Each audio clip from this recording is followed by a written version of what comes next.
1 in 6 teens has used a prescription drug to alter his or her mood. 2/3 of teen users say they got the pills not from a street dealer, but a family member or a friend. Tonight we're looking at how the problem hits home in central Humboldt. They're doing anything that they can get their hands on, and they may not even know what it is. And that's the problem, says Chris Jenkins, school resource officer for Eureka Police. We know that prescriptions are a bad problem, a huge problem in schools because they're so readily available in the homes. He says in the last 3 years, he's seen prescription use soar with teens at Eureka High School. How many times he's taken prescriptions off kids inside the school building? Probably half a dozen times in the last month. That's a scary amount. And that's just what we know about. What they know is that teens are using more painkillers and psych meds than ever before. Well, they're not taking a little bit of it, they're taking a lot of it. But where are they coming from? Jenkins says usually from inside their own home. We're trying to get them educated that this stuff can hurt you.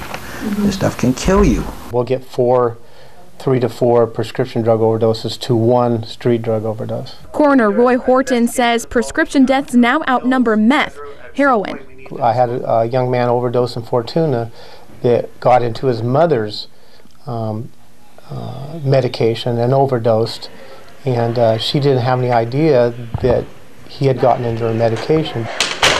That young man was 17 years old. And they reach a point where 2 is better than 1, 3 is better than 2, and pretty soon they hit that edge where they go over and accidentally overdose. And when they do overdose, this is what the rest of the drugs they collect looks like.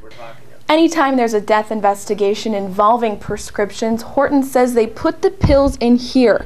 There's thousands of prescriptions inside, and he says that they empty it a few times a year. So we have 2 this size that was taken out of one female's house. If the kids want to keep something quiet, they can. Which is why Jenkins says Eureka High has started educating their teachers to the problem.